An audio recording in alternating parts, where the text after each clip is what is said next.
A true love story that shakes the very essence of love. Liese Dodd was the kind of person, someone who loved the little things, rescuing stray animals, sketching flowers she saw on morning walks, planning a future she believed was hers to build. But when she met Deundrea Holloway, it didn't feel like danger. It felt like connection. Two people drawn together by the strange gravity that only hearts in search of something real can feel. He was charming, in the way storms sometimes look beautiful from a distance.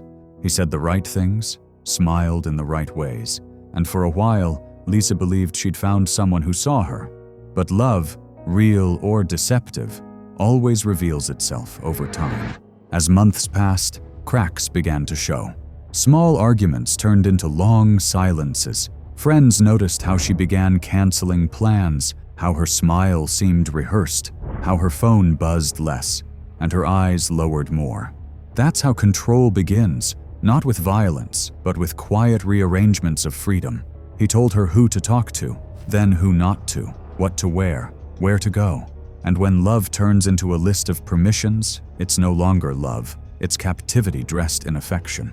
There were days she tried to leave, but anyone who has loved someone dangerous knows that leaving isn't a single act. It's a war with your own heart. She wanted peace, but she also wanted to believe he could change. And in that thin line between hope and fear, she stayed longer than she should have. Summer came, and with it, her decision to finally reclaim her life. She'd found strength again, told friends she was done, that she was moving forward, that she could finally breathe. It was June. Her baby shower was approaching. She was 8 months pregnant, a new life inside her, a new life ahead of her. But sometimes, monsters don't let you walk away. They follow, wearing the face of someone you once kissed. On a quiet Thursday evening, police were called to her apartment in Alton, Illinois. What they found shattered the limits of cruelty. Liese Dodd was gone, brutally murdered, her body mutilated beyond comprehension. The crime scene told a story no one wanted to believe. The man once called her boyfriend, Deundrea Holloway, had allegedly taken not only her life, but her dignity, her motherhood, and her future. Officers who entered the scene would later describe it as the most disturbing case they'd witnessed in years. It wasn't just violence. It was rage, ritualized, a statement from a man who wanted the last word, no matter how monstrous it had to be.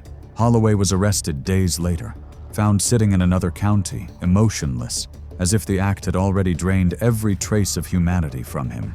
He was charged with first-degree murder, intentional homicide of an unborn child, and several counts of dismemberment. For the people who knew Liese, the world simply stopped. Her mother, who had been preparing a baby shower, now prepared a funeral. The decorations she'd ordered became symbols of grief. The pastel balloons, the little clothes, all reminders of what was stolen in a moment of madness. But in tragedy, truth often comes wrapped in silence. This wasn't an isolated crime. It was a reflection of something much deeper, much more common, and much more invisible. Domestic abuse doesn't always look like bruises. Sometimes it looks like concern. Sometimes it sounds like "I love you," followed by "Where were you?" Sometimes it hides behind smiles until it's too late. Liese's story is not about how she died. It's about how often we ignore the signs before someone does. Her friends would later recall how she tried to cut contact, how she felt watched, how she was scared but hopeful. It's that hope that breaks hearts. The belief that the person hurting you might one day wake up and realize what they're destroying. But love cannot cure control. It only feeds it until control becomes obsession. Holloway's trial would reveal a mind unraveling, anger issues, manipulative tendencies, outbursts that escalated over time. But in the end, every psychological analysis led to the same horrifying truth. He saw her not as a person, but as something he owned. And when ownership was threatened, destruction followed. Her family didn't let her story end with that moment. They created a GoFundMe in her memory, not for themselves, but to fund local domestic abuse shelters and animal rescues, the two causes Liese loved most. Out of horror, they built hope. Out of loss, they tried to save others from the same fate. And that's where her story stops being just a tragedy. It becomes a mirror, because behind every news headline like hers, There are thousands of quiet homes where someone is still trying to leave, still convincing themselves that it's not that bad, still hoping that the person who promised forever won't become the reason they don't get one. If you've ever loved someone who scared you, know this: leaving isn't weakness, it's survival, and survival is its own kind of strength. Liese Dodd should have been a mother. She should have been celebrating new beginnings.